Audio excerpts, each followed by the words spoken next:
soir, le grillé de Mamboy Diao et le grillé de Diaden. Sans complexe. Et je le dis en haute voix. Ndessa, Diao Bana, Fulana Ndiaba Sima, Djelo Ndjakite, Sylvain Nana Alain Sangare. Mamboy la ñu wax. Bu ko Mamboy Diao la ko ci kaw.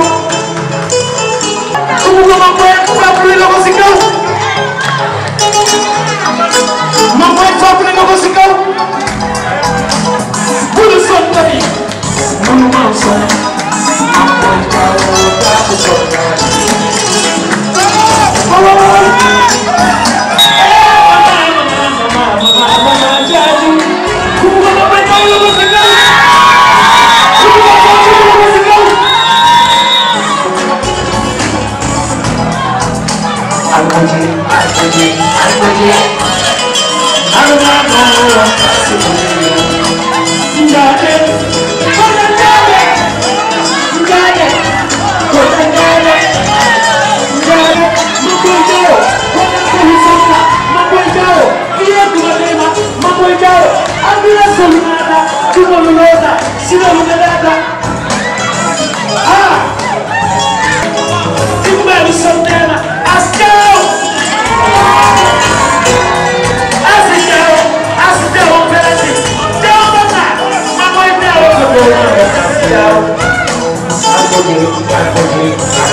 C'était un jour particulier parce que en réalité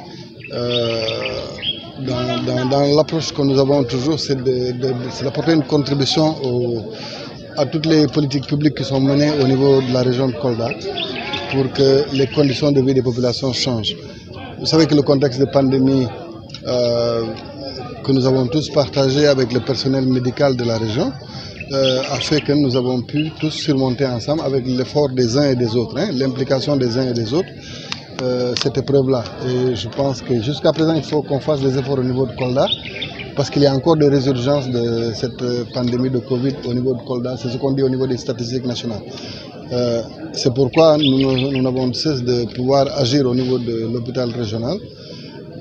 Pourquoi? Parce que c'est le réceptif par excellence de tous nos patients, de tous nos malades, et qui aujourd'hui se débat dans des conditions très difficiles. Vous avez même parfois des voies d'accès qui sont difficiles pour aller à la maternité, comme le disait le personnel médical sur place.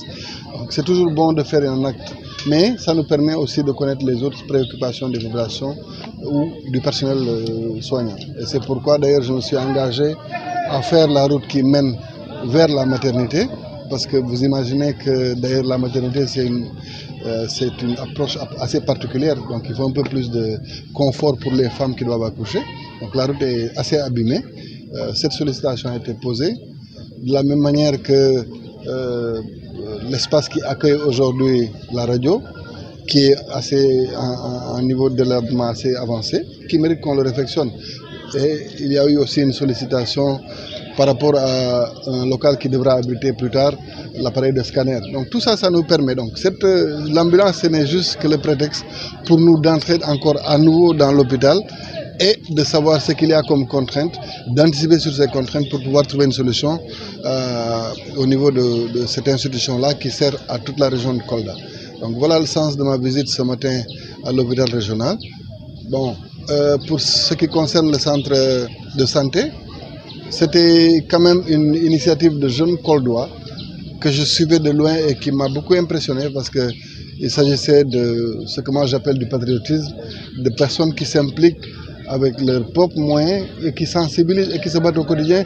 Donc, j'ai vu une association qui s'appelle Jeunesse Koldoise qui elle-même avait décidé de sensibiliser et de lancer un appel à la solidarité pour qu'on réfectionne et qu'on remette à niveau le centre de santé. Et j'étais parti puisque le matériel qui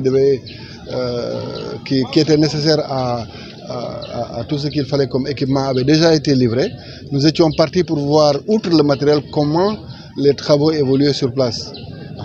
j'étais heureux de constater avec notre équipe que la morgue elle est presque achevée. Il y a aussi les lits qui ont été installés, le matériel médical qui est venu en appoint aussi.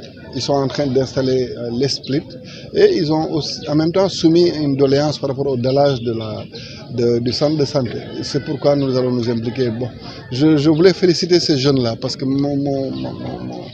mon séjour avec eux aujourd'hui, c'est une sorte de légitimation de ce qu'ils étaient en train de faire. Ce sont des lanceurs d'alerte, ce sont des activistes dans le sens positif parce qu'ils nous soumettent les problèmes des Koldois et en même temps ça nous permet de concert avec eux qu'on puisse y apporter les palliatifs. Donc c'était ça le sens de ma visite là-bas. Je leur ai même dit de ne pas s'arrêter au centre de santé, de voir aussi les autres établissements sanitaires du département, voire même de la région. Parce que c'est un phénomène qui commence et qui peut peut-être embrasser beaucoup de bonnes personnes qui ont envie d'aider pour la région de Kolda. Toutes les personnes qui agissent pour le devenir ou le meilleur-être des Koldois, toutes ces actions doivent être magnifiées. Elles ne sont pas que miennes. Il y a beaucoup de fils de Kolda qui le font et donc tout le monde est à féliciter, tout le monde est à remercier. C'était ma deuxième étape. La troisième découle d'une collaboration que nous avons avec l'antenne locale de l'ONFP qui aujourd'hui offre des formations à des femmes qui peuvent être des femmes transformatrices en matière de céréales et aussi en matière de pâtisserie. Ça, c'est entre autres, parce qu'il y a beaucoup d'autres métiers. Et d'ailleurs, si vous regardez bien, dans le tissu économique, dans les questions de problématiques d'emploi, ce sont des filières où, en réalité, les entreprises sont dans le besoin, mais elles ne trouvent pas les formations, donc en plomberie, en électricité, etc. Et nous avons engagé ce processus avec l'ONFP.